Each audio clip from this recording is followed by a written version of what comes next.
Welcome in to the Devy Devotional Podcast, a show devoted to all things Devy and C2C. Hosted by John Arrington and Aaron Wilcox. This dynamic duo brings you actionable strategies with player-driven analysis for your Devy and C2C leagues. Let's dive in.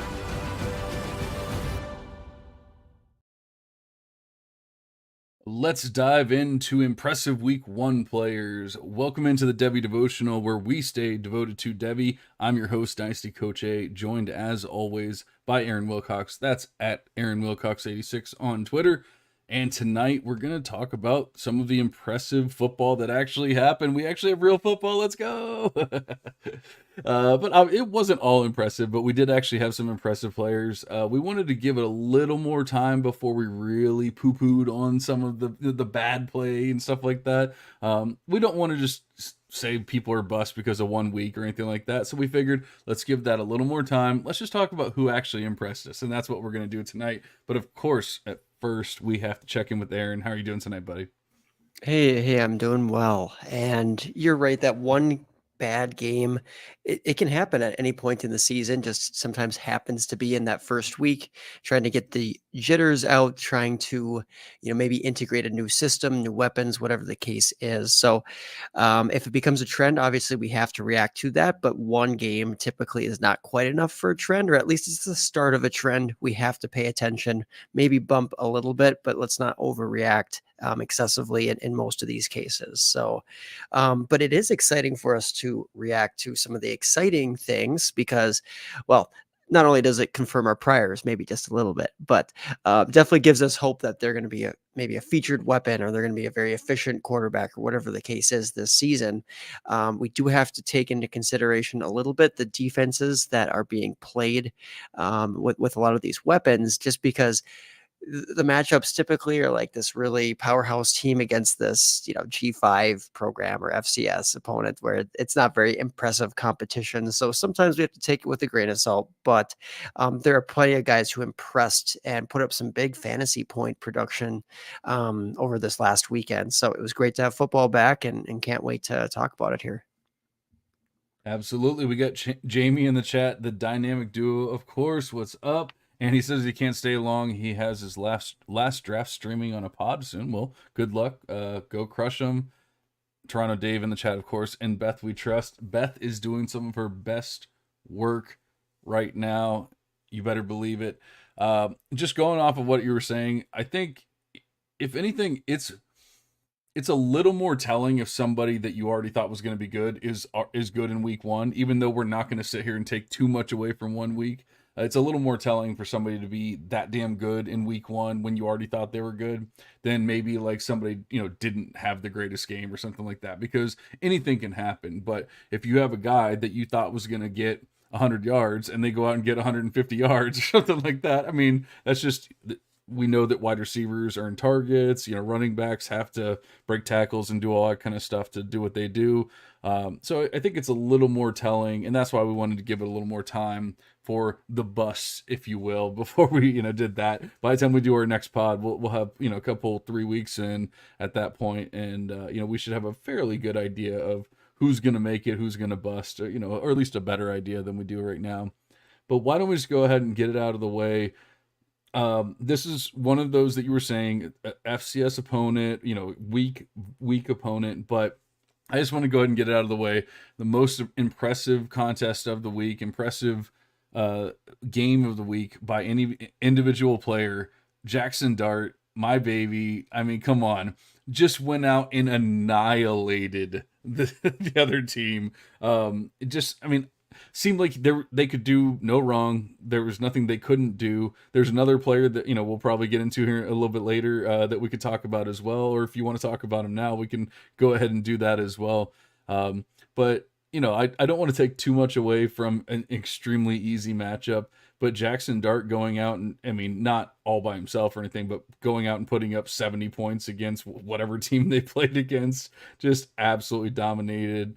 It definitely is a good start to my Jackson Dart is going to win the Heisman Trophy hot take that I had on the last pod.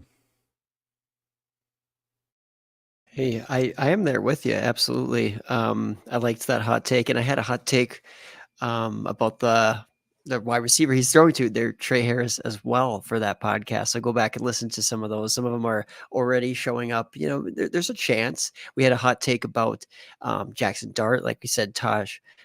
Trey Harris, and also one of the other quarterbacks here for Oklahoma as well. So you're gonna have to go check out that pod.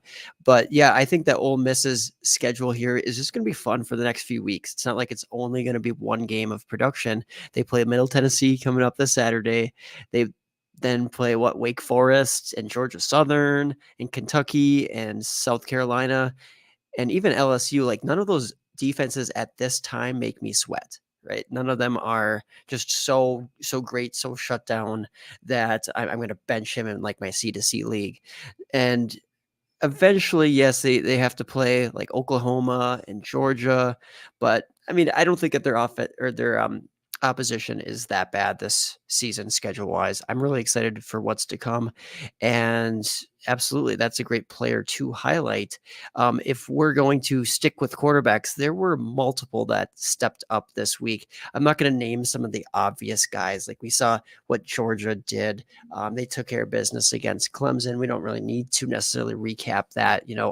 Beck looked good, of course, but I think that Drew LR, Penn State quarterback, kind of impressed there. I mean, not bad against West Virginia at all. That's a fair opponent for sure. Cam Ward going against another solid opponent, defense wise, at least Florida. And then I'll even throw Garrett Nussmeier in there. Now I know that one will not be John's favorite, but I think that Woof. this podcast has been very much an anti-Nussmeier one, and I want to give the people out here there who still have some hope or confidence in him, and I'll say that this was considering all the hate he was getting, or just some of the doubts that we had earlier this offseason. I don't think he did anything to confirm that he's bad. It wasn't that blow up performance. I saw a lot of folks out there saying that, oh, this is a great showing, great efficiency, perfect ball placement, this and that out of Nussmeier. It was a little bit dink and dunk, take what the defense would give him.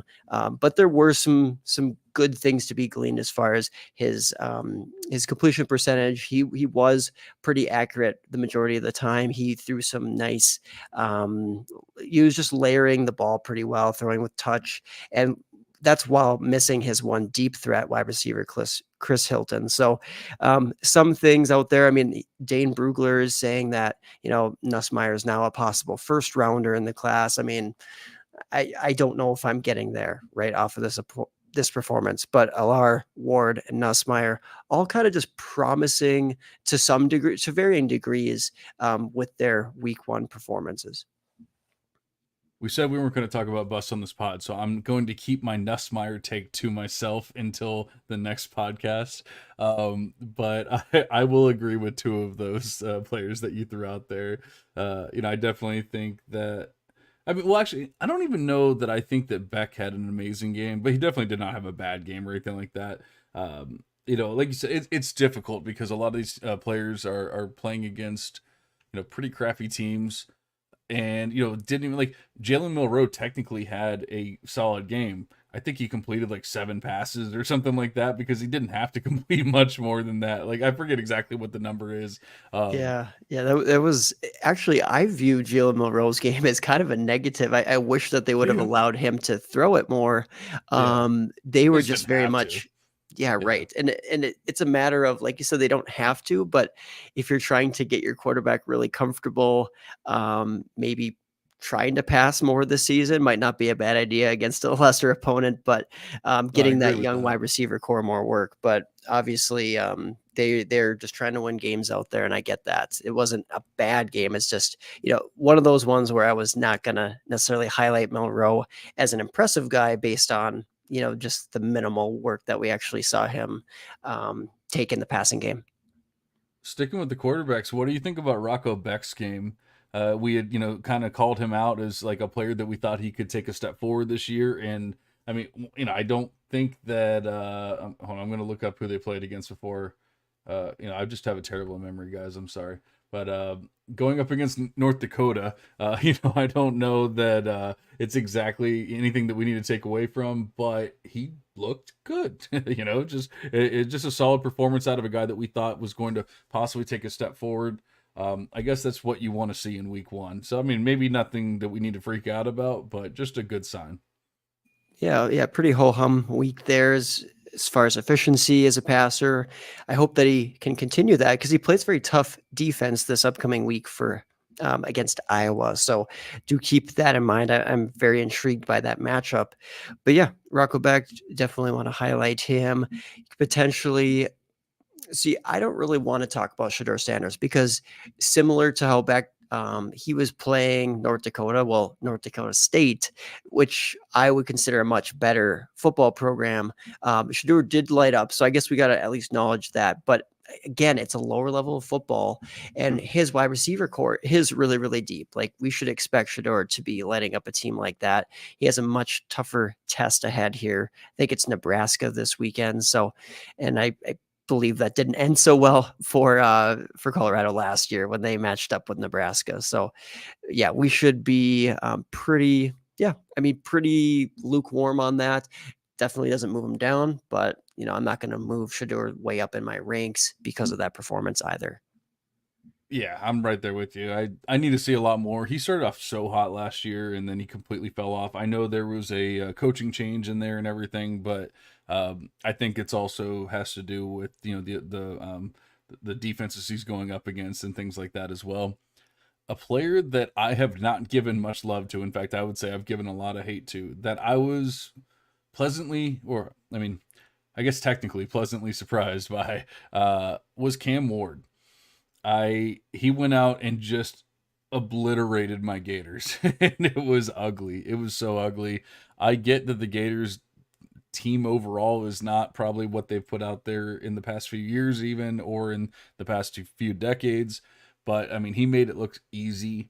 And I have never really given Cam Ward much credit for anything. I've always looked at him more as like a gunslinger, but not really in the good way, kind of deal. And I mean, it worked. And he's one of the few quarterbacks that we can say went up against an SEC opponent and just absolutely dominated them this week. Regardless of how you feel about the Gators, it's definitely better than Arkansas Pine Bluff or whoever the hell else these other teams are playing. He had 10.8, or he had a 10.8% big time throw rate, only 9 intended air yards, which is a little weird. But I mean, that's probably one of the reasons why I don't really love him to begin with. He probably has a little bit of a lower A dot. So, all things considered, it was a little bit of, shorter passes. It could have been more of a scheme thing, that kind of thing. So I don't want to fall in love with Cam Ward because of 1 week, but I mean, it was more telling that, with who he played and that kind of thing than I think we can say for a lot of these other players. So I at least have to have him on my radar now, which in the past he has definitely not been. So I will give him that credit. Absolutely. Yes, definitely on my list too. And I think the thing with Cam Ward too is that he's just steadily improved since he's been able to move up in competition. Like his first season, his pass efficiency numbers, his touchdown to interception ratio, his yards per attempt. I mean, all those types of metrics that you're going to look at are improving. And this season, it looks like he's going to improve even more, even though he's stepping up in the level of competition and everything even further. So I am excited about what we saw against a pretty decent SEC defense for sure, more than what he's been used to seeing at least. And I like that wide receiver core there too. So Miami has some pretty solid wide receivers to play around with, and that's just going to benefit Ward all season long, I believe. That being said, he is a 5th-year player, and we have to Sure. consider that. And so, once again, I want to give him his credit. I want to give him his due. I don't want to fall in love with him. I don't want to say, oh, he's top 5 in the class now or something like that. I think he's gonna have to do quite a bit more for me to get there. But like you said, they have the pieces in place where it's definitely possible. They probably don't have the most difficult schedule either. Being an ACC schedule, I would assume that it's fairly easy with, a couple tough opponents. And honestly, one of the tough opponents that we probably would have said was Florida State. is probably not a tough opponent anymore. So, I don't even know that it's really even going to be that hard.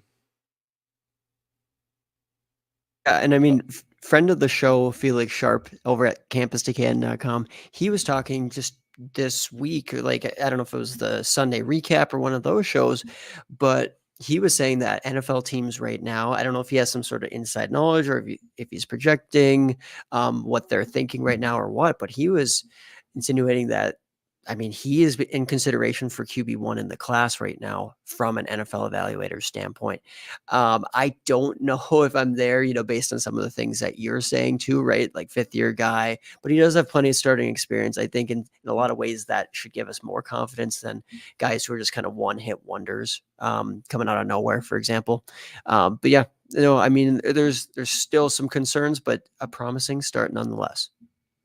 I will say he had a 2.9% interception rate in the game. That goes along with his 2.9% or something around there interception rate in his career. And that's one of the reasons why I don't really love Cam Ward. And so, like, yes, he had a very good game. He still threw an interception more often than he should, in this one particular game. And so, like, it's continuing that on, and it only gets worse in the NFL. And those are the guys that tend, not always, but tend to go to the NFL and just flame out because they Jameis Winston themselves, throw 30 picks, and next thing you know, okay, like, yeah, they had one good season, and then you never hear from them again. So, yeah, like I said, I want to give him his credit, but I don't want to go too crazy either. I don't think there's any other quarterbacks that I truly think that did anything like absolutely amazing, going up against lesser competition. It's hard to say. I don't know if you have anyone. The only other one that I really like truly considered, just because most people hate him, and including yourself, is just for fun here, is Anthony Calandria. Going up against a small school opponent, but looking damn good. Like 13 yards, adjusted yards per attempt, couple tutties, no interceptions, all that kind of stuff. I think for a player that's gotten a lot of hate, not a lot of love from most people, except for maybe me and our buddy Drew there, I think that it's a good start. Once again, nothing we need to freak out about, but a good start to the season. Oh yeah, definitely moving up the ranks even just a little bit, just with that performance. And yeah, if he can continue to do that, lock down that job, because there was that uncertainty if he would actually win the job. That I guess position battle was all the way up until the start of the season. Now that he's won that and he's flashing again, building off what he did last season, that is definitely interesting. I'm sorry, it was 14.7 adjusted yards per attempt, two tutties, 300 yards passing, 74% completion rate against a very small school opponent. Not taking too much away, but just on the right track. Should we go ahead and slide over to the running backs? Yeah, no, I would love that for sure. All right, you got one for me, or you want me to throw one out? Do I got one for you? Oh, I got a bunch, man. But let's just talk about the freshman class for a second, and we can specifically start with running backs. I mean, the wide receivers are very notable too of the true freshmen, but just coming in, I mean, right away and playing a prominent role, like Nate Frazier stepping up for Georgia because ETN was suspended and Roderick Robinson was out with injury. Now, those are the two top projected backs, so let's temper expectations a little bit going forward for Nate Frazier. Nonetheless, he looked very explosive. He looked very competent against a solid defense in Clemson. And then we got Taylor Tatum, which you and I have been high on, right? RB1 in the class was our ranking all the way in this offseason, this process. He's looking like a very explosive back. Probably the best one on Oklahoma's roster as a true freshman, just coming off of like a late enrollee. He wasn't even an early enrollee. Like he's playing baseball this spring. Like Taylor Tatum's coming in and he's flashing some big time plays. Meanwhile, the other guys are not looking that efficient. So that's promising at Oklahoma for Tatum. But even guys like James Peoples, Jared Gibson. So Peoples is at Ohio State. He got some garbage time run. Jared Gibson got some notable run actually in that game, because who else does Texas have besides Jaden Blue? I mean, there's just nobody else. So Jared Gibson is going to be forced into action. I'm excited for the future with him. And other guys just getting touches right away, which is at least a good sign for a true freshman to be getting on the field week one. Like Cam Davis, Jordan Lyle, Peyton Lewis, Kewan Lacey, and there's some lower ranked guys as well getting some action and breaking out, or at least having some standout plays. So just very much for a quote unquote down class, very much an impressive outing right away in the season for these true freshman running backs. Yeah, it was exciting. I know you had expressed a little bit of concern with Tatum just possibly not getting on the field early enough and all that. We can squash all those concerns. Like, it was never a talent issue. It was, is he going to step onto the field? And that's gone. Like, he's going to step onto the field. He is going to be a factor. And I mean, he kind of pushed. I mean, I don't once again, I don't want to take too much away from one game. He only had 5 rushing attempts. Like, let's not get too crazy. But I mean, he kind of pushed his way through, like, almost over Gavin Sawchuk in this one game.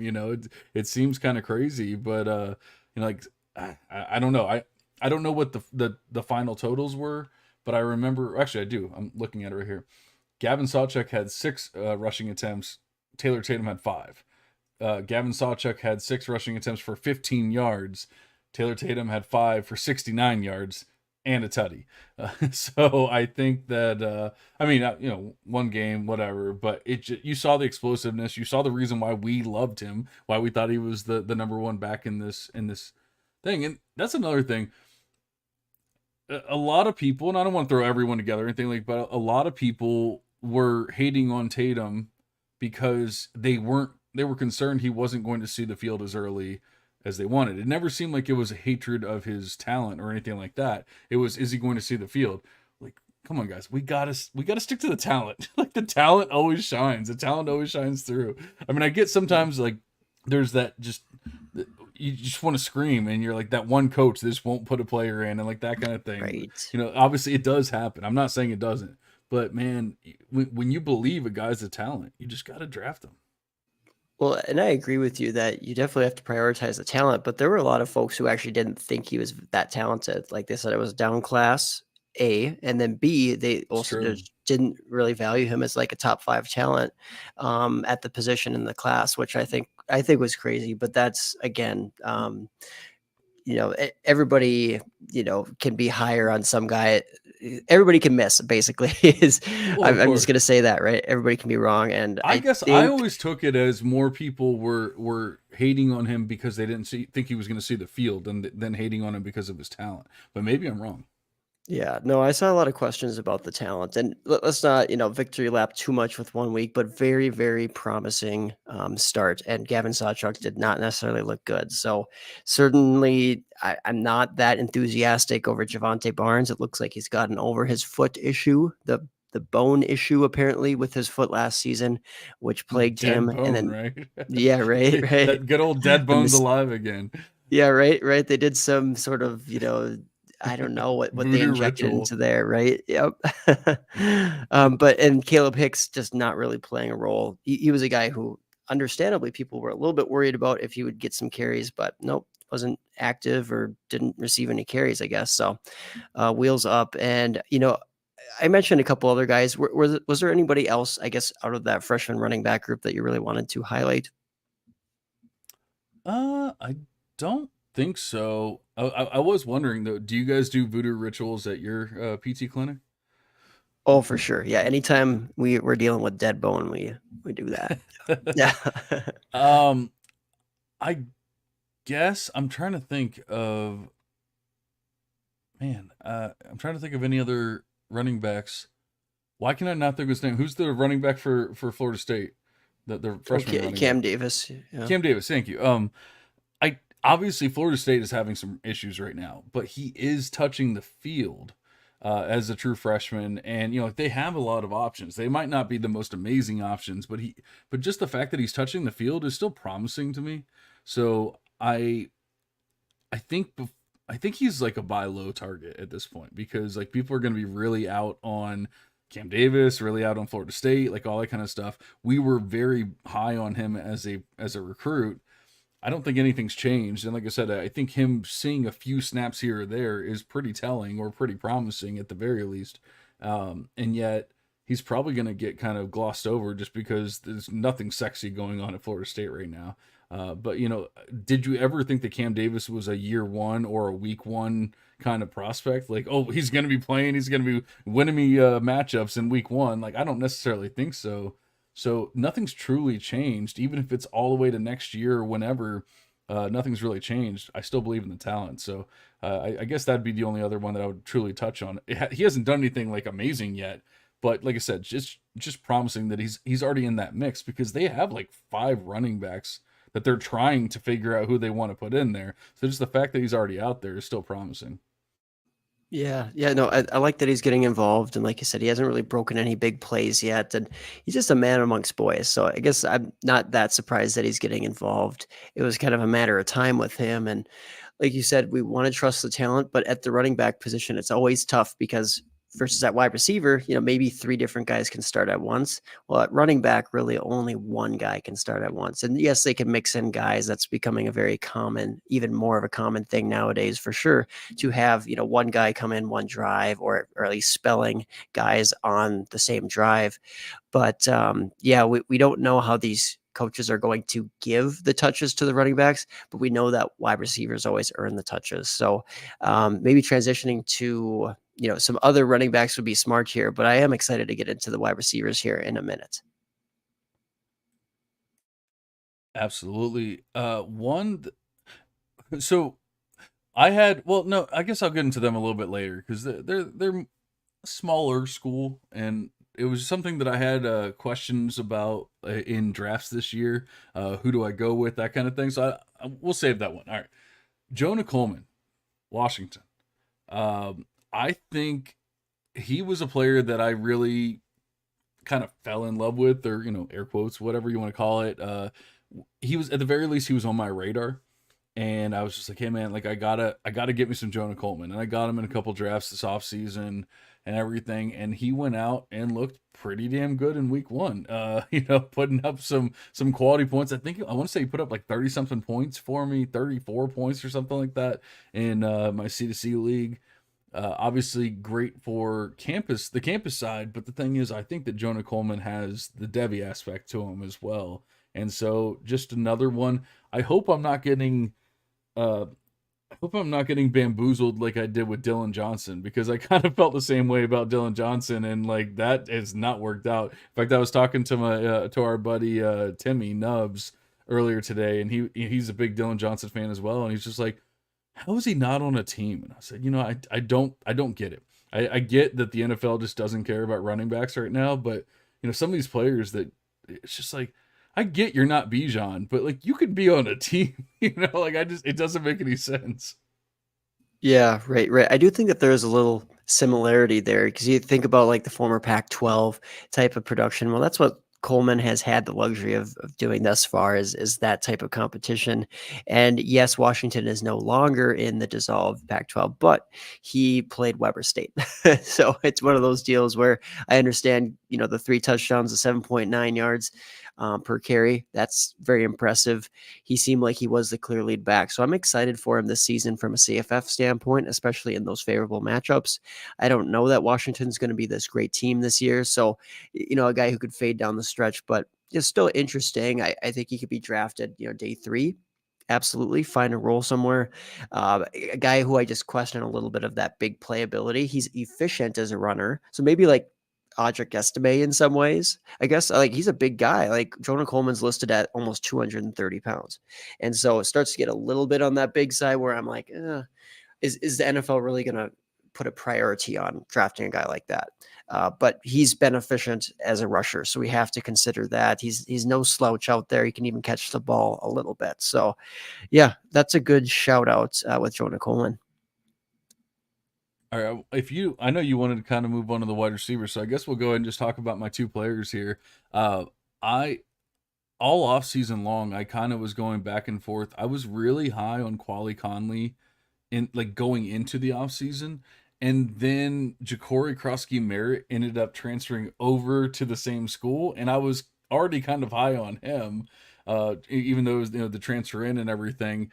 And at that point it got confusing. Like, who do I want to prioritize? Should I just go ahead and say no? Like in whatever. And so that's kind of what I ended up doing, I think, is I ended up just not drafting either one of them, where I originally, like, going into the offseason, I thought I was going to come away with 100% Quali Conley, and I ended up with none. And then they actually both looked pretty good in week one. Uh, I think that Conley ended up having a huge game, if I remember correctly. Well, not huge. He had 3 touchdowns. We only had 10 rushes for 90 yards, 3 receptions for 29 yards. All good numbers and everything. The 3 tutties definitely makes it look better. I think I have him on a bench somewhere, and I saw like he had like 30 something points, whatever it was, and I was like, oh, I probably should have started him. But I yeah, I mean, obviously it was the Tet McMillan show, but Ja'Cory Krosky-Merritt had 13 attempts for 106 yards. Quali Conley had 10 attempts for 90 yards and 3 touchdowns. Like, that's kind of what I was concerned about. And obviously it was against an extremely small school, but if they can continue that kind of efficiency, maybe it doesn't matter. I don't know. What do you think? Yeah, I do think it's the timeshare being an issue, and I'm not afraid of their schedule. You look ahead, there's not that many top end opponents defense wise. There's some solid teams, but yeah, nobody who I think is just going to be shutting them down, other than maybe Utah. Utah, what is does no Oklahoma doesn't play them, so yeah, I would say that both of them are solid enough bets, but at the same time, where's the upside unless one gets injured? So one of those situations where you're just going to want to monitor that. If you get any whiff of Krosky Merritt or Conley going down, the other one becomes a must start because this offense should be humming. I mean, it's going to go through the running game and it's going to go through Tet McMillan. And Tet had 10 receptions, and the only other wide receiver, well, actually, yeah, nobody else had more than one reception on the entire team amongst the wide receivers. I Why mean, it would was you just ever Tet. throw it to anyone else besides Tet? I think this is the perfect time to just go ahead and transition to the wide receivers. Who was the most impressive player in all of college football this week? Yeah, gotta be Ted McMillan. Though, I mean, Casey Concepcion, he made us question it for a second. And I guess, before we go there, we don't even need to necessarily talk about Ashton Gianti, other than he just broke fantasy football this week. Like, good luck if you won against him. I know there were some teams who survived that, 60-point outburst or whatever it was, but that was just insane. Gianti has been a guy that I've always really liked. I don't think he's been given quite the credit as a rusher that he deserves, but I've had him in my top 5, 6 backs, or top 7 backs, I believe it was, all off season, and now he's RB5 overall in Devy for me. So I love me some Gianti for sure, but transitioning to wide receivers, yeah, Tet McMillan, I think, takes that crown because he has just continued to develop as a big, lanky, tall wide receiver to a technician, to an athletic, vertical deep threat, yes, but also an underneath weapon. His hands, his size, his athleticism, all of it should be considered elite at this point, or at least becoming elite, like Marvin Harrison Jr. type of prospect at this rate. He doesn't have the name behind it, but maybe he's on that trajectory. Of course, he's not going to have 300 yards every game. We're not saying that, or 4 touchdowns every game, right? But that's what he did this last week. And that's not even against like some sort of like FCS opponent. Like, I mean, yeah, that was just a very solid showing against New Mexico. I think, we can say we've talked all night long about how a lot of these guys are going up against small school programs, FCS programs, whatever. So it can get lost when you say, oh, he had 10 receptions for 304 yards and 4 tutties. Let's not get lost in the fact that he had a 62.8% market share in this offense. Like, we just touched on, no one else in this offense had more than 1 reception. So yes, we can kind of talk away some of like some of the points, some of the yardage, some of the touchdowns, whatever, because they're playing nobody. But you can't talk about the fact that this guy is an absolute stud. And the fact that Luther Burden was being spoken in the same sentence as Tet McMillan before this week was absolute blasphemy. And I want you all to think about that when you think about how you rank in the future, because I hope you're all ashamed of yourselves. No, I'm just kidding. The SmackDown.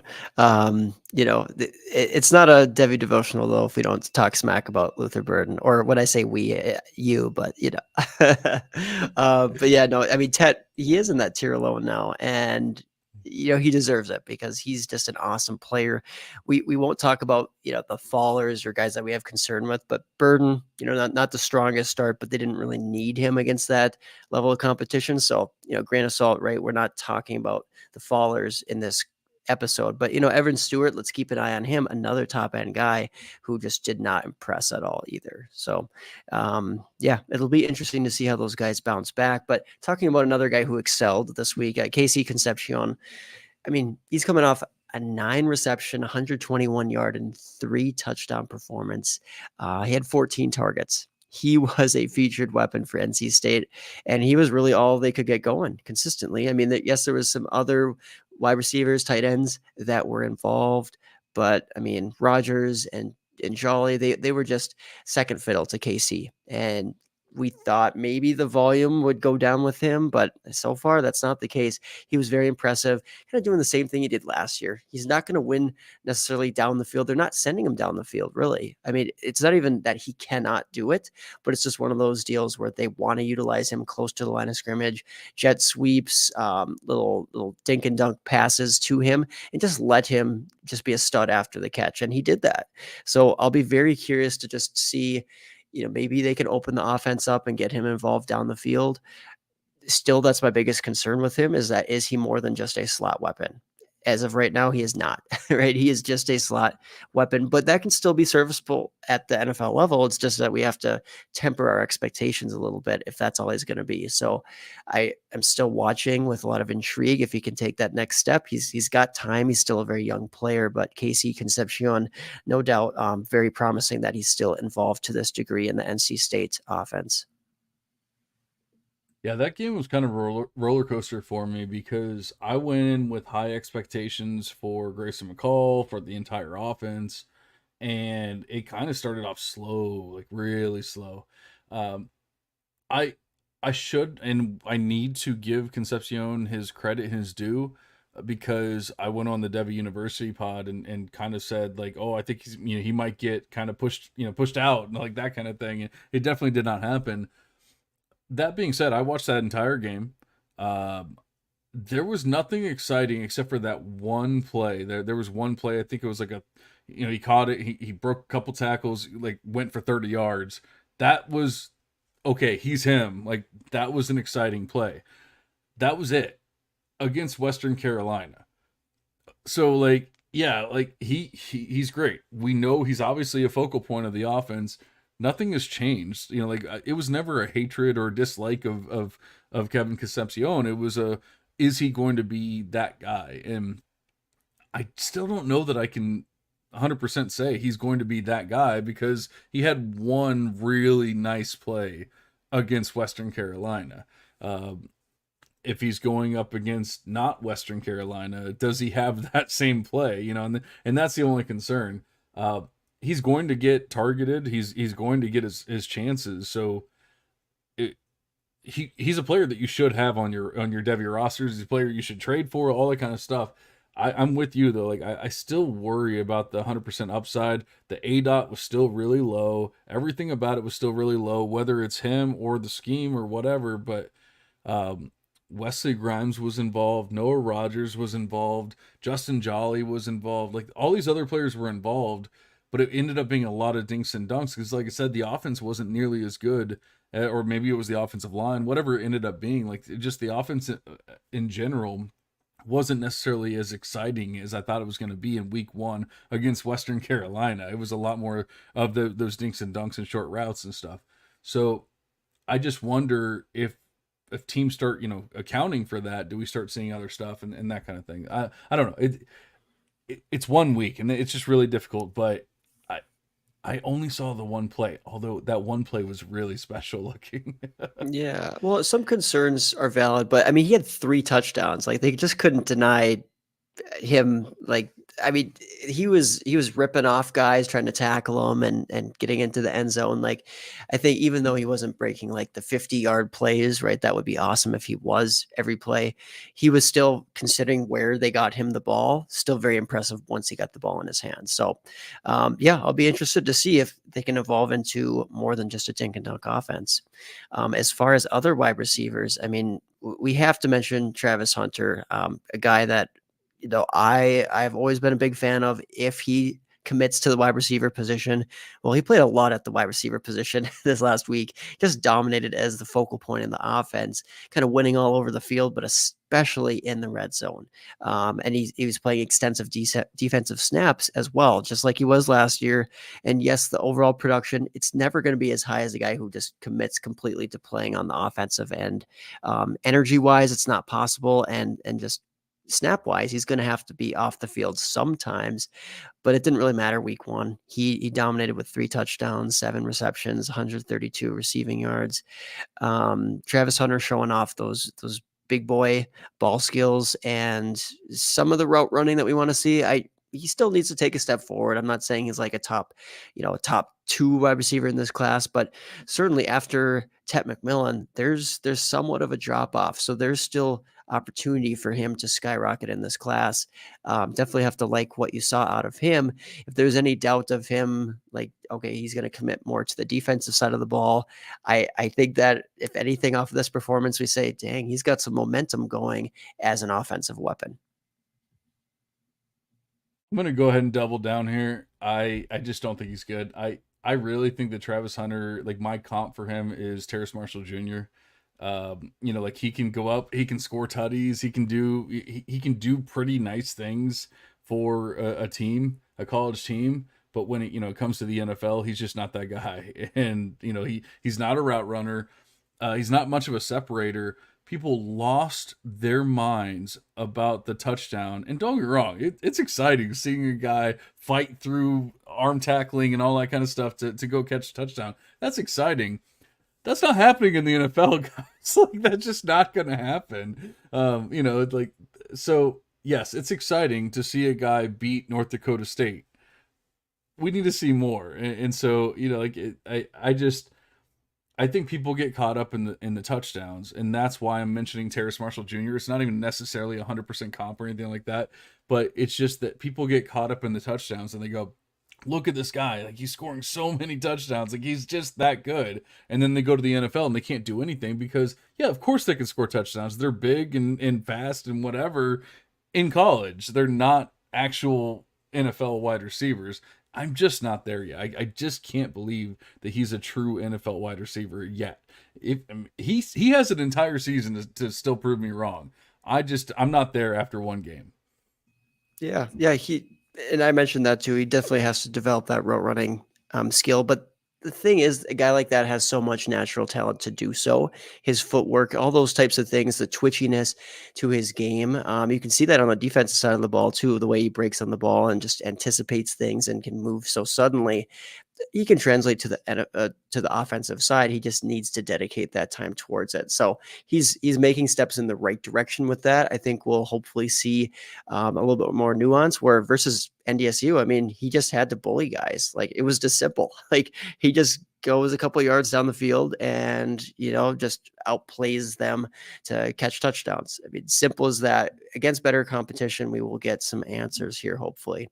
Let's just remember that Jimmy Horn Jr. actually got 100, almost 200 yards receiving in the same exact game and a touchdown. So, we can say that he wasn't even the top wide receiver on his own team. Now you can sit here and argue, oh, well, yeah, but he played defensive snaps and yada, yada, yada. I mean, did Jimmy Horn play the whole game on defense? Because that's kind of the whole point, though. Like, it's just it's a gimmick at this point. I don't know. Like, just choose a position, dude. Well, I agree with that. As far as if you want a clean prospect, right? If you want to make this really easy, and say, pull him off defense and just let's see what he can do. But he's just trying to do something that is just very, very unique to college football and even the pros. So I think that's going to detract a little bit from his ultimate upside, his ultimate polish at the wide receiver position.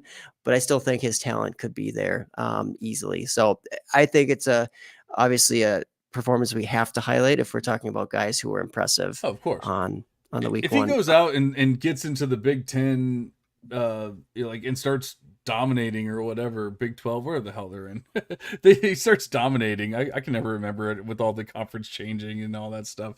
But then yeah, we'll sit here and have a different conversation in like 5-6 weeks. But I can't do it after 1 week. But you know who I can do it with? Pause.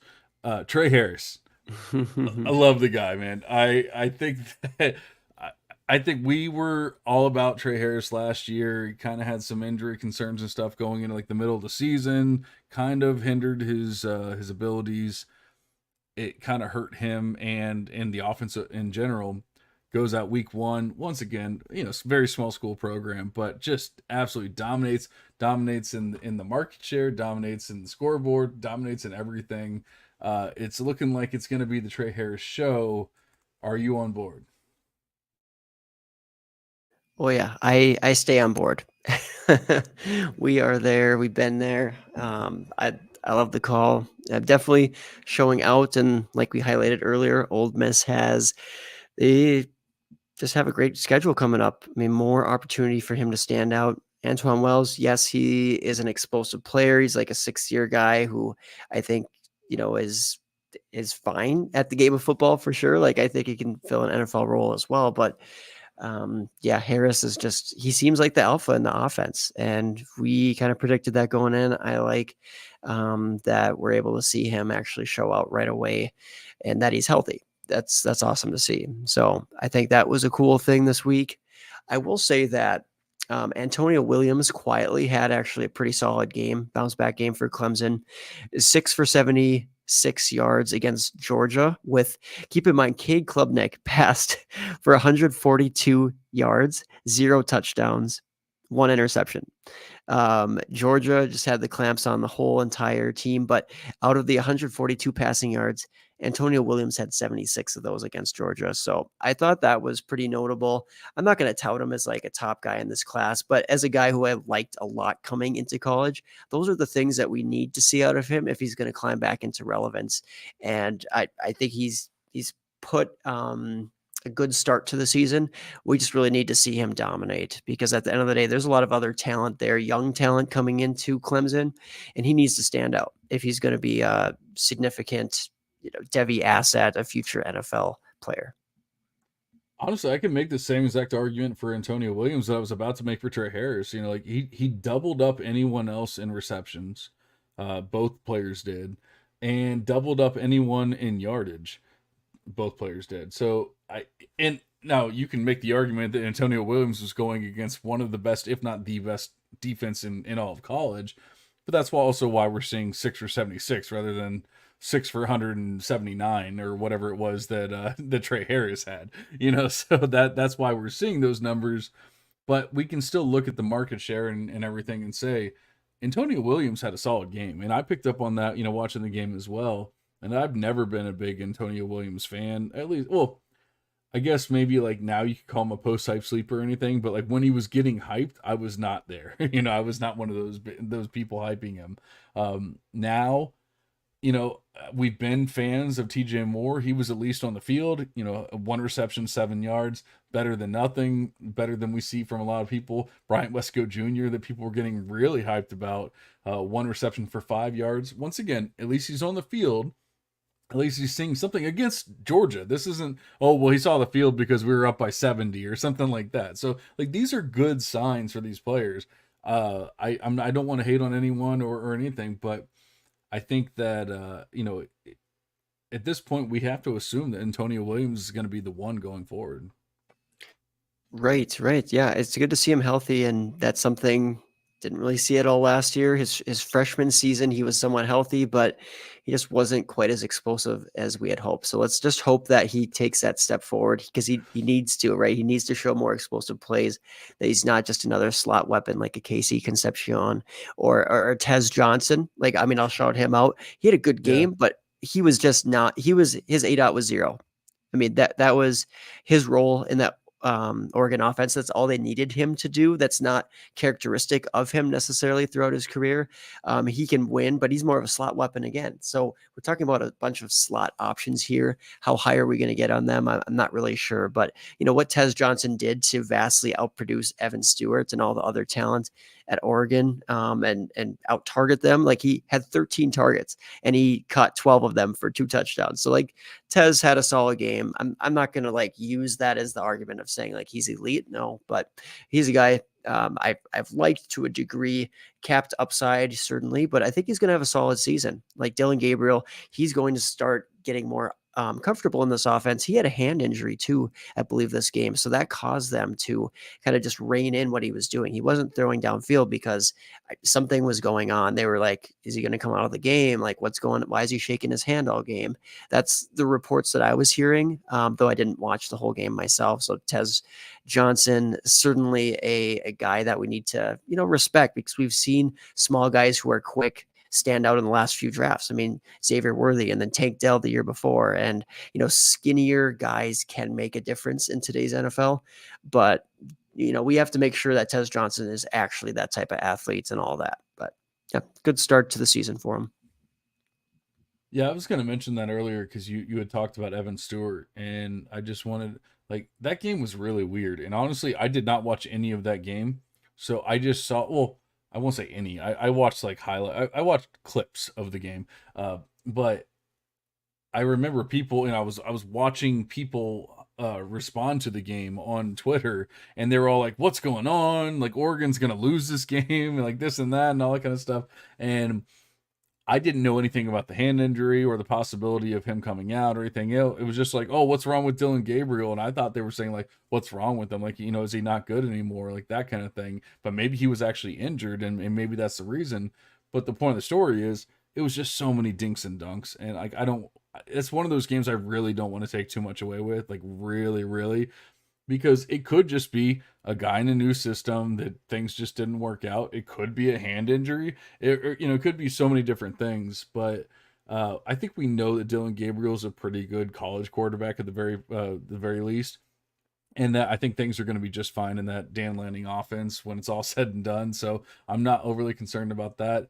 I'm not getting too hyped about Tez Johnson and his 0 ADOT and all that kind of stuff. I mean, that's not the kind of market share I'm looking for. Like we get excited about market share. We don't get excited about that kind of market share. But yeah, but earlier, sure. I don't know if you saw me laughing, but man, I knew it's almost unfair because I knew Cade Klubnik had a bad day going up against Georgia, but I actually looked at his numbers. Oh my God. It was so bad. He had 3.3 adjusted yards per attempt. He did not throw for a touchdown. He did throw for an interception. 142 yards on 18 completions out of 29 attempts. Like, this was not a good game. Unfortunately for him, he went up against the toughest defense starting out, but neither one of us thinks that Cade Klubnik is anything special to begin with. So like this definitely didn't help anything. Yeah, and I watched most of this game, I will say, and it was just outrageous how many times he was missing dudes. He was throwing it too late. He was, sitting back there, just not feeling the pressure or not getting rid of the ball on time, and it was frustrating. The accuracy was not there, and yeah, that's going to be a tough offense to watch at times this season. Tough for the producers. So if you're big on Antonio Williams, big on these freshmen, know that the raw numbers, the counting stats might be a little bit diminished, but I mean, at the end of the day, we want efficiency. We want big shares of the offense. Those are things that we want to look for. So sounds like those freshman wide receiver both the freshman wide receivers might be on the right track to getting that playing time and getting enough production to break, for example, year 1-0 thresholds, just get some of the minimum production we want to see. But before we get into freshmen, because I think that'd be fun to go over some freshman wide receivers for sure. I do have to shout out Isaiah Bond too, just coming into Texas, and a guy that didn't necessarily put it all together at Alabama, but he had good flashes. Well, he really showed some of that nifty route running. He was kind of that go-to guy with the first team offense, especially earlier in the game. As they went along, like some of these other guys got involved, which is awesome.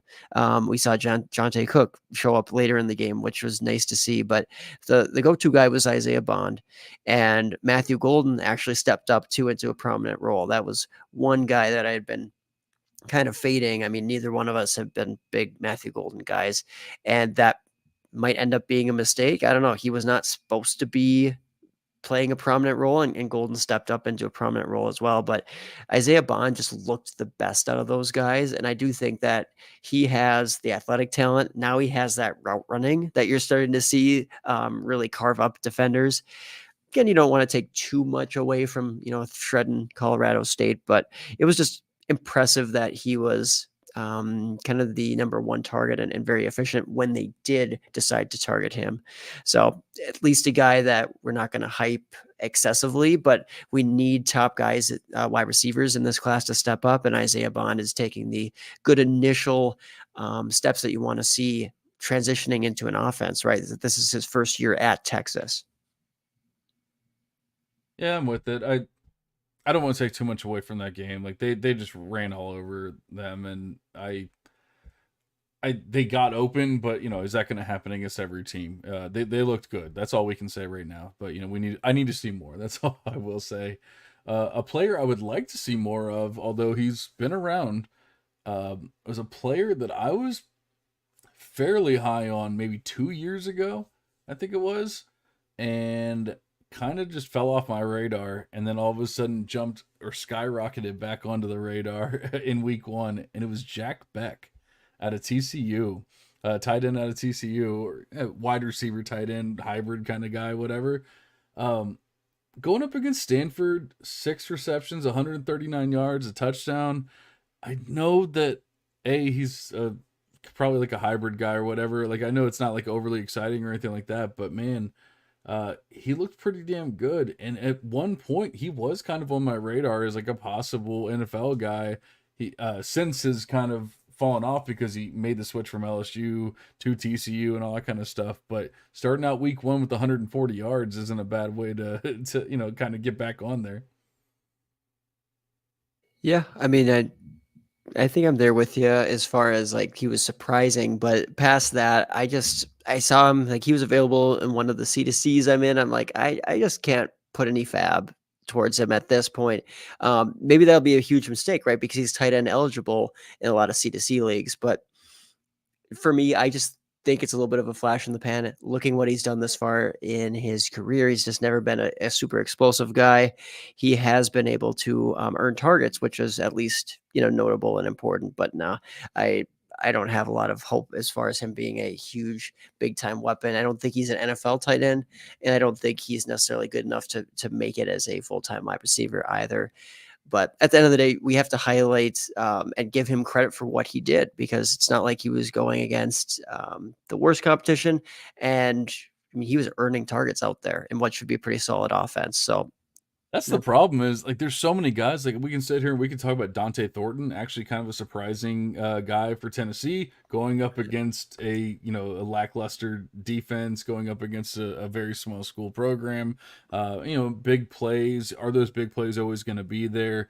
Stuff like that. I guess it's just really difficult to pick out too many of the, like you said, you want to talk about freshmen a little bit, so I was trying to avoid any freshman talk or anything like that. Yeah. But like I'm trying to think of like the actually that's not true. I'm sorry. A player that I completely remiss if I did not talk about. He was probably the first player I planned on talking about, then it completely slipped my mind. London Humphreys only ran 5 routes, yet he had like 60 something yards, 70 yards, whatever it was, and 2 touchdowns. Or no, it was a 1 touchdown, but yeah, he had like 2 big plays, and one of them was a touchdown on 5 routes. And I mean, you guys know, if you've been listening, how much I have hyped and how much I love London Humphreys. I've called him my guy multiple times. I think this proves that he's legit. Like people were worried, is it too raw, like that kind of thing. Like, yeah, I get it's a very small sample, 5 routes. We're just looking at like 2 plays, 2 receptions, but it just shows his like insane speed, his insane athleticism, and the fact that the coaches already want to get him out there. In week 1 against a solid defense. They weren't playing some FCS school or something like that. They were going up against Clemson. Like they felt like they needed to get somebody out there, a playmaker out there. And so, yeah, it was only 5 routes, but maybe next week it's 10, and maybe the week following it's 20, and so on and so forth. So, yeah, we got to talk about London Humphreys, baby. Yeah, yeah, and that's an example of you want to trust in the talent because he did not win a starting job coming in as a transfer, and a little bit surprising, but at the same time, Georgia likes to give a little bit of a boost to the guys who have been there a few years, right? They want the upperclassmen to get that opportunity to start and play a lot, but we saw him mix in, and he just earned targets and did things with them right away. So Humphreys, what was maybe a couple targets week 1 should hopefully grow into more as the season goes on because it's hard to replicate the speed that he has. Like he's not you look at him, you might not think he's the fastest guy, but he's got wheels. And that's something that we didn't see, for example, out of Clemson. Like Antonio Williams, I just wish that there was a little bit more juice there because a guy like London Humphreys, we saw him light up Georgia last year, just outrun everybody. And that speed, I know the 40 time and all those types of things is not the biggest thing for these wide receiver prospects, but ultimately athleticism matters, right? That's what separates you from being just a little slot receiver who never does anything in the NFL to being a game breaking weapon. And London Humphreys, I'm not saying he's that yet, but he definitely has some of that very nice long to intermediate speed that you want to see. And he Yeah, earned, I just mean, he forced his way onto the field, by the way. The coaches didn't even give it to him. Like they were like, okay, yeah, let's throw in Humphreys, whatever, give him a breather. And right away he's like, okay, I'm going to show you what I can do. He kind of forced his way on and forced his way into some targets. I don't even think that Yep. the coaches like willingly like really wanted to like feature him. He's just like, no, I'm going to show you that I'm good enough to belong here. Well, I think he was in the top 4 of receiving options when the depth chart came out, and like it was just like, oh, he's going to see the field at some point, but you never know, and all we can do is hope. But like you said, there's no way that you can put that back in the bottle. It's impossible. I can tell you, I made a post about Humphreys, and the Georgia fans found it, and it's just like I'd say roughly every 65 seconds somebody clicks like and it's always a Georgia fan. It's like Bulldogs 182 clicked liked your thing and blah blah blah, and it's just hundreds and hundreds and hundreds of Georgia fans liking it. So I can tell you that the Georgia fans are liking it as well. No, I love that. I love that. But you mentioned freshman wide receivers. I mentioned freshman wide receivers. I think we got to cover them here. We We do. can start off with the obvious studs like Jeremiah Smith. He is the next guy at Ohio State. He's the future there. Emeka Egbuka is still there, but that didn't stop Jeremiah Smith from showing out. And Emeka, one of those touchdowns should have been his. It was very, very close. I actually think he pulled it off, but they called it out of bounds initially, and then they reviewed it, could not overturn. So ultimately, we saw Jeremiah Smith eat out there for Ohio State. I think he's going to do it all season long. He was our number 1 guy coming in, or at least he was definitely mine. I loved everything about the landing spot, how developed, polished, and physical he was. His production in high school, all that backed up him being able to play, and everything that we heard out of Ohio State was that he was going to play a prominent role right away in the season. So I loved seeing him break out there. But another guy, Absolutely.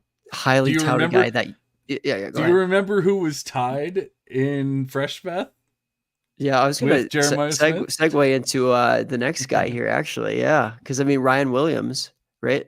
Definitely, like those were the 1-2, and that was consensus for us, but not consensus around the industry. Was Jeremiah Smith and Ryan Williams, and I still think, I mean, Jeremiah Smith, he's the complete package, but he's more developed. Ryan Williams is 17 years old, and he's breaking out, showing huge game breaking ability for Alabama, albeit against lesser competition. I mean, I don't expect him to have, maybe the lead on the team in targets, but as far as like yards per reception and some of the things that matter, right? The efficiency that we want to see, the explosiveness as a player, Ryan Williams is going to show that this season for Alabama. That's just incredible that he was able to do that with how young he is, how he was just able to week one showcase those things already. So very, very bright future for both Jeremiah Smith and Ryan Williams as wide receivers. I don't think you can ask for much more than what both of them did. I mean, it's just, and I mean, I don't want to act like Ryan Williams is better than Jeremiah Smith by any means, because I don't actually believe that. But just the fact that he's doing it at 17 years old, the fact that he's doing it, in week one, it's just unbelievable. So I I always express concerns about Ryan Williams, because you have to with these smaller guys. You never know how they're going to be treated in college and the NFL, like all that kind of stuff. And just the fact that he went out and did it in week one. I mean, not just did it, like, oh, he caught a couple like, he looked amazing. He just looked unstoppable in week one. Just gives me so much hope for both of those players. Um, I mean, I guess Jeremiah Smith gives me a little concern, because I've been a big proponent of Emeka Egbuka still the one. He's going to be that. I guess we have to have a little bit of concern, but I think with these small school programs, you have to, like, just big plays happen, and like you said, Emeka could have had a touchdown and it didn't work out, and next play it goes to Jeremiah Smith. Who's to say what happens in another game? I will say Will Howard looked terrible in that game, and it gives me even a little more concern than I was originally giving. Like, I was thinking, okay, like, he's not ever going to be an NFL quarterback, but maybe he can be okay for Ohio State, blah blah blah. Man, he looked terrible against an FCS opponent, like really really bad. So that does give me some pause, like, going up against Big Ten opponents, trying to beat Oregon, trying to beat Penn State, trying to beat all these teams, and I don't know what the hell they're gonna do. I don't think it's gonna be. I don't think it's gonna be much throwing. I think it's gonna be a lot of running.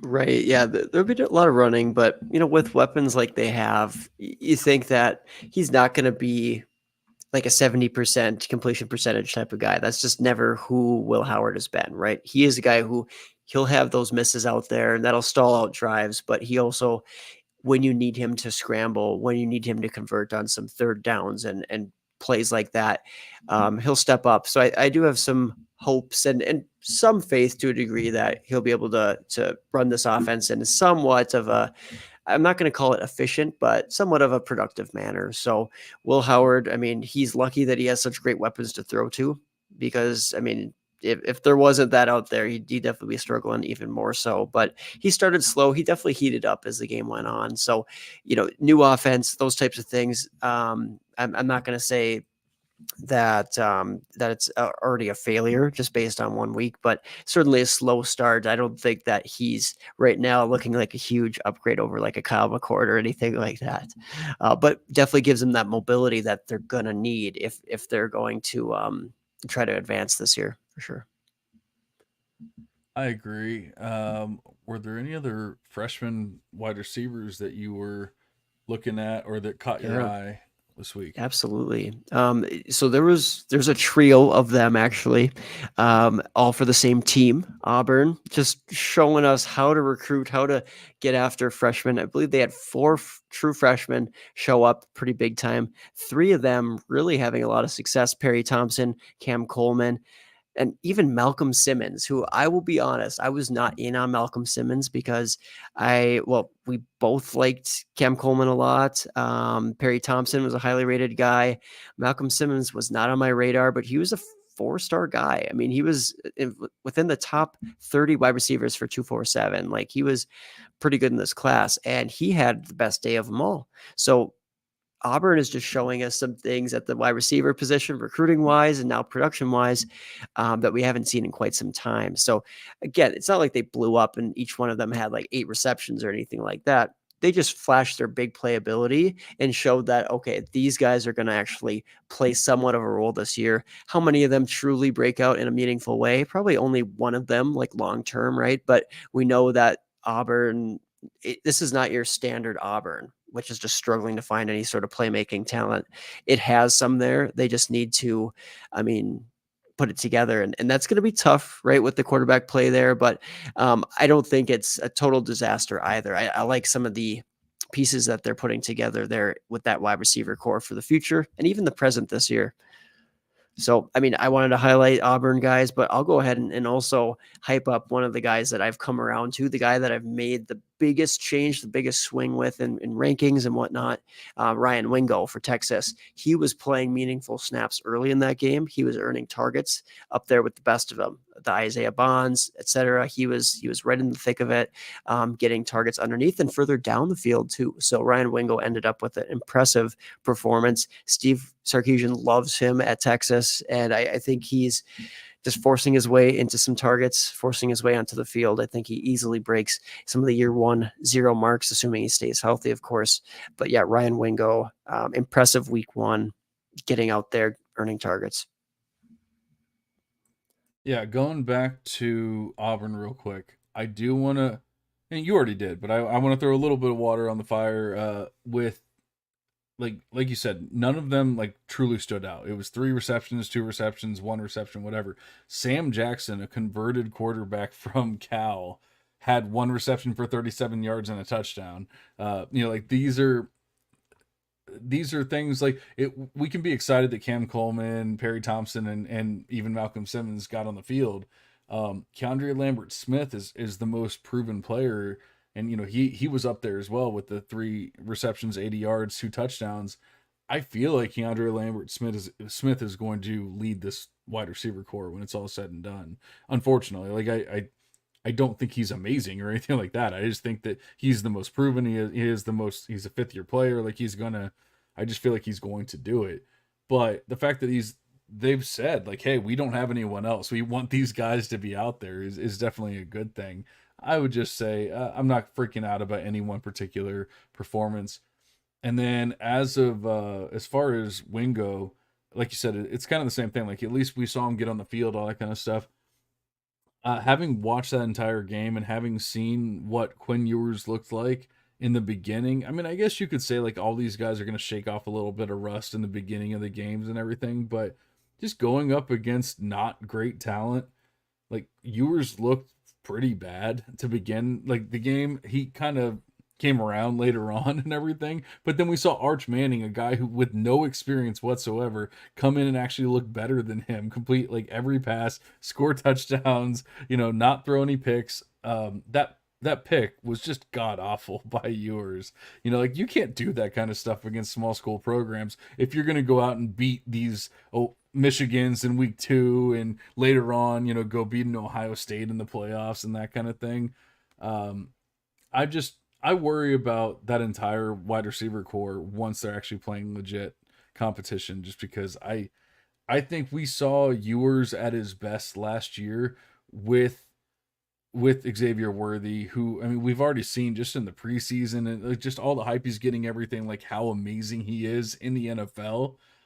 And then, obviously like AD Mitchell, what he did last year, Jatavian Sanders, all that, like they can try to bring in Amari Niblack, they can bring in Isaiah Bond, Matthew Golden, whoever they want, and they can go beat an FCS team, but you're not replicating what you had with Worthy, AD Mitchell, JT Sanders, in my opinion. I think we've seen the best of Quinn Ewers, the best of Texas, especially when you consider all the injuries and everything they've had, with their running backs and everything. I just don't quite think the offense is going to be there. So, like, you can be excited about Ryan Wingo seeing the field. I think he might be a sell if somebody's like, oh my God, he's the next great thing, like that kind of thing, because it's going to take quite a bit for it to be, become like what you might want it to be.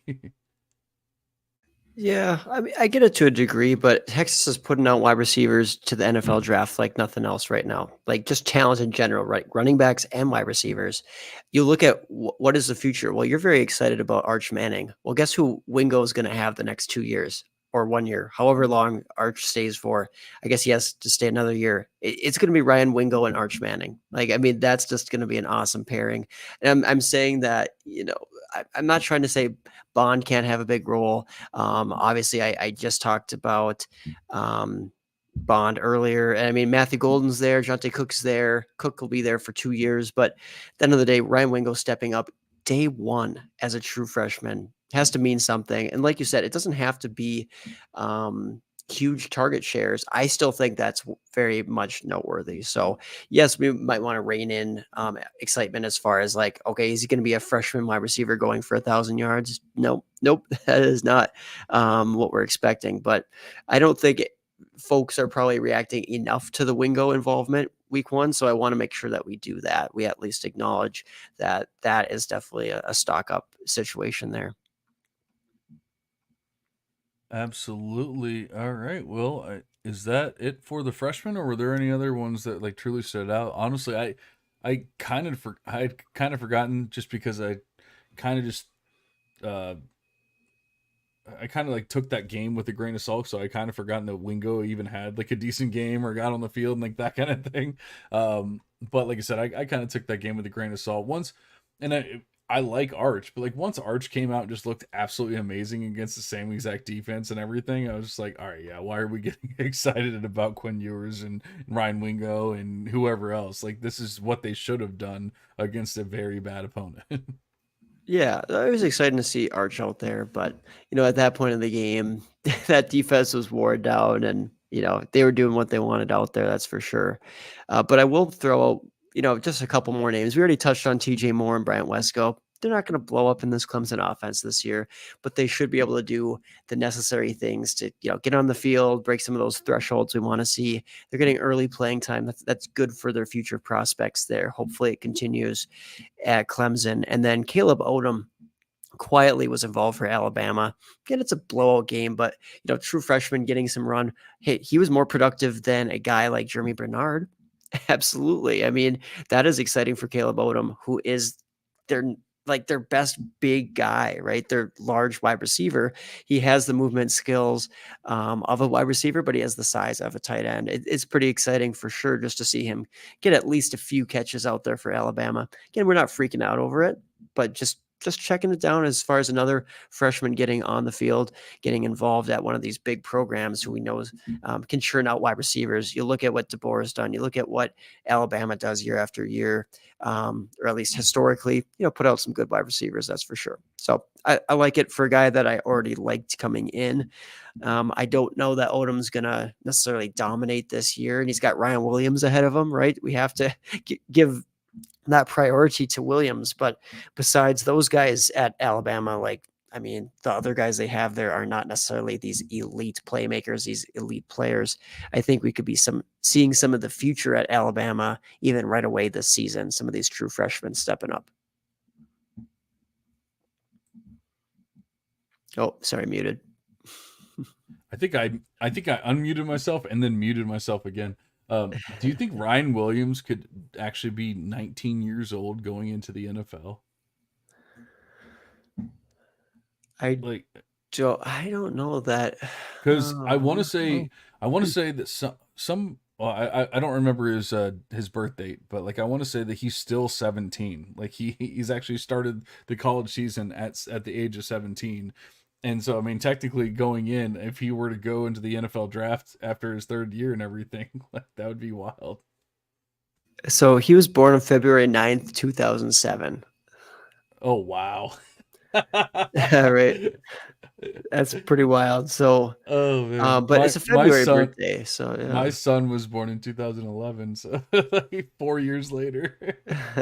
So I mean, he could be 19 for the right before the draft, but then once it hits, I think that'd be put him at 20. But too late to do the math. Too late at night. So yeah, no. Well, February. So is he 17 or is he 18? Because I think he's 17.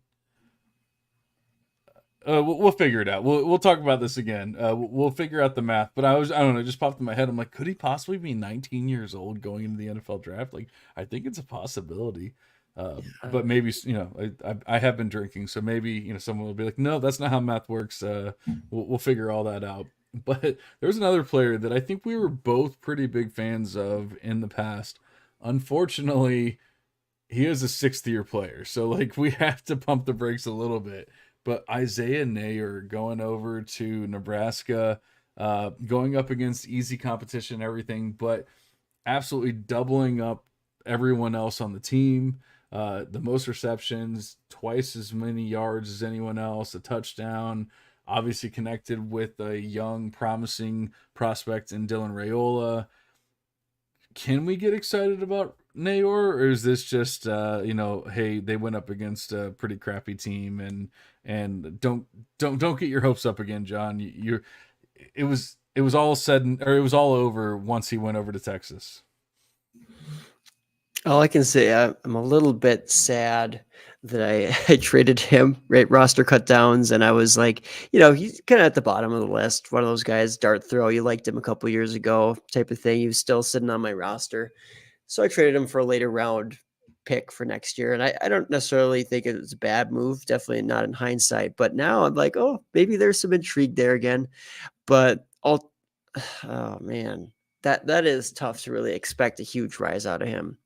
Just being that advanced into his college career, Nebraska set up pretty well this year, but I just don't necessarily see a huge blow up season where he's going for like 1,300 yards. I mean, he would need a very, very big season to get back on the radar, in my opinion.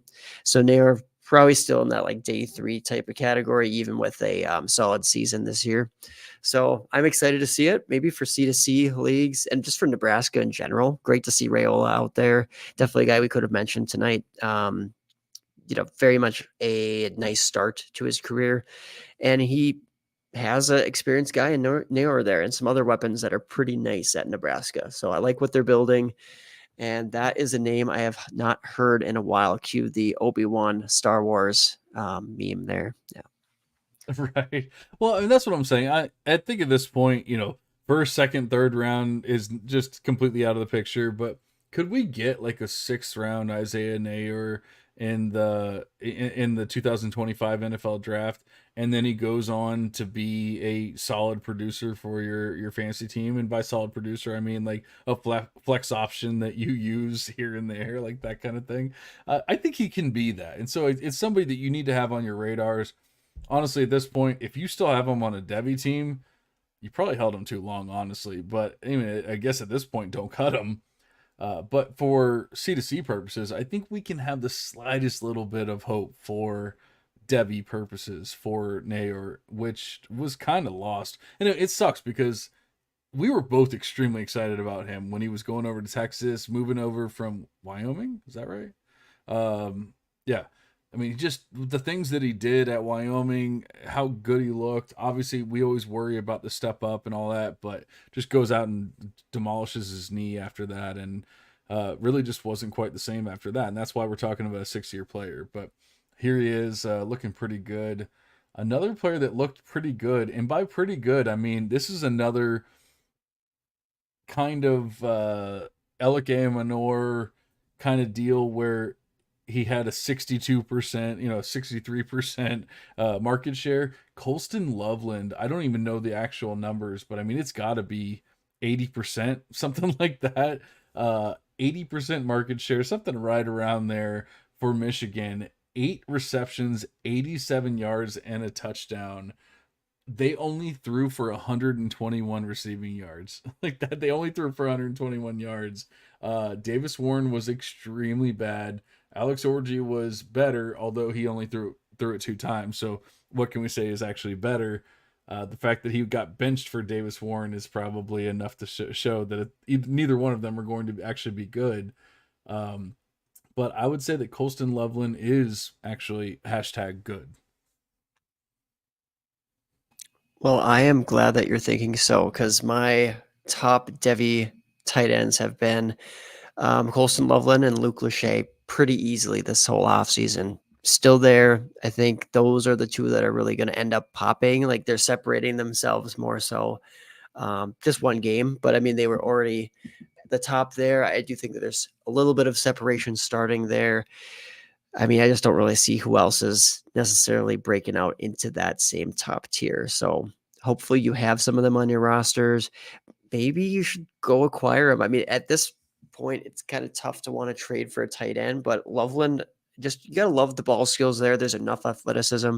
He's going to be the offensive centerpiece, so that will get him attention on a team that's solid enough for sure. So yeah, we should be excited about him.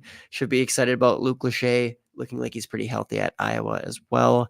If we're mentioning tight ends, I mean, Harold Fannin Jr., exciting guy at Bowling Green, but it's Bowling Green. So, I mean, take that with a grain of salt. I think he'll be very involved again this season. We were anticipating that. Tyler Warren at Penn State, I guess if we're going to shout out another tight end, like very much involved. If we're thinking that the Penn State passing attempt or the passing attempts are going to go up, the passing attack in general is just trending up, then I think Warren could be considered one of the top options there too.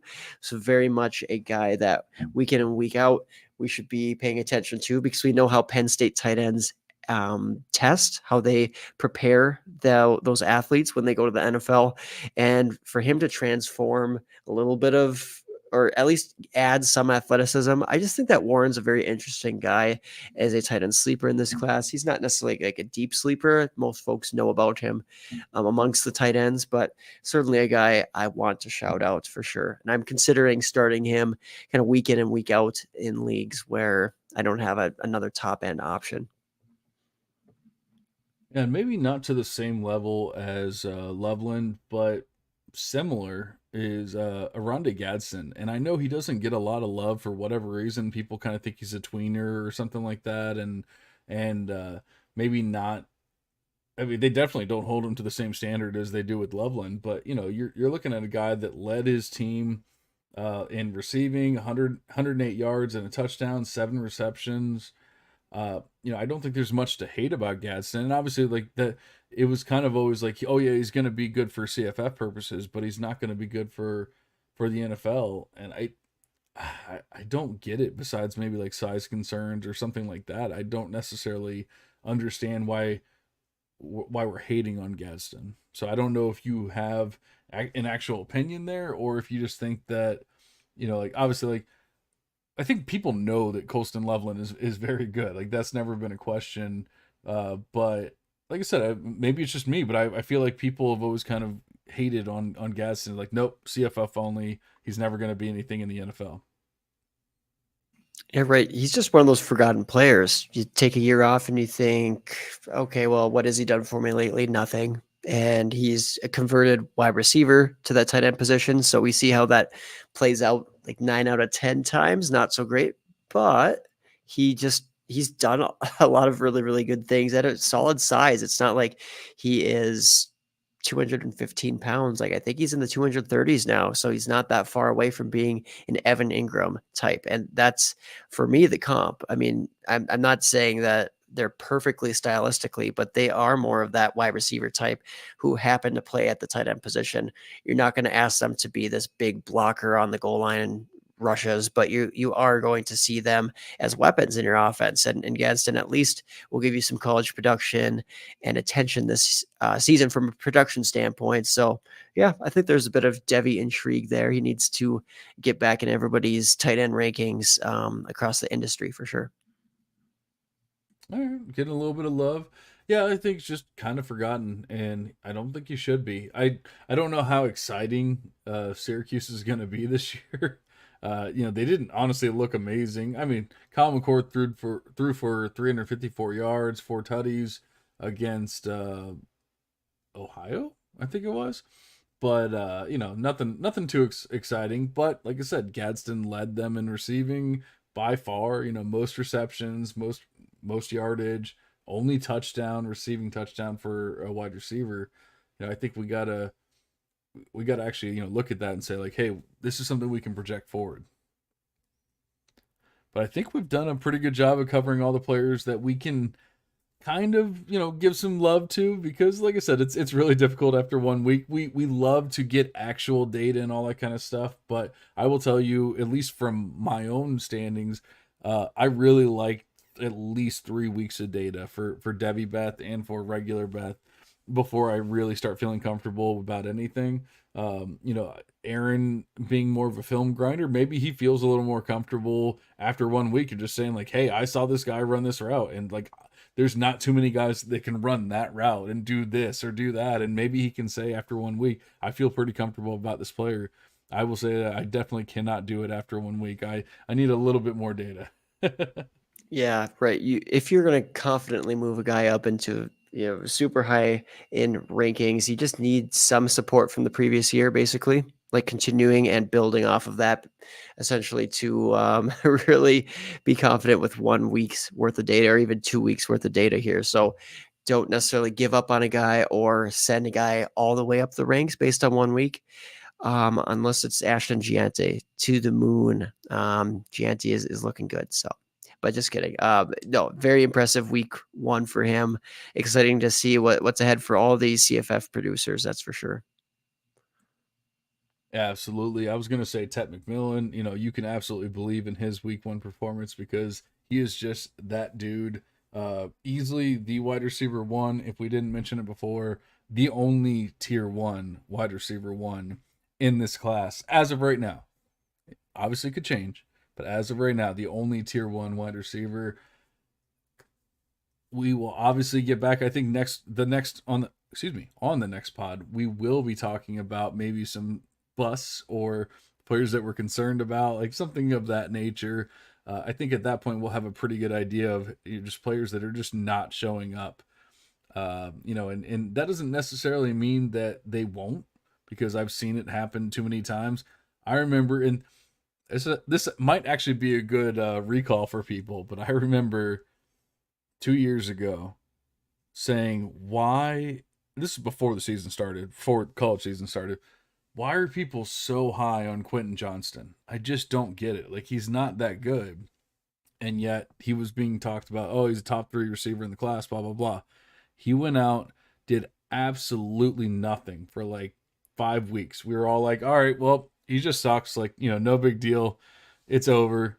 And then he went out and dominated for the rest of the season. And everyone was just like, oh, nope, he's him. Draft him in the first round. Just because they don't do it in like week 2, week 3, whatever, doesn't necessarily mean that they will not do it at all.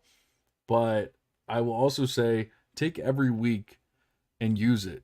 Just because we don't want to take too much away from 1 week doesn't mean that we shouldn't also utilize every week of data that we have. And maybe those 5 weeks where Quentin Johnston was not showing up, maybe he should have told us something. And I'm saying us as a you and not a me. No. Just it's a good call. All right. Well, Aaron, I was very pompous there, but do you have any words of wisdom for our listeners, if anyone's still listening, before we get out of here? Yeah.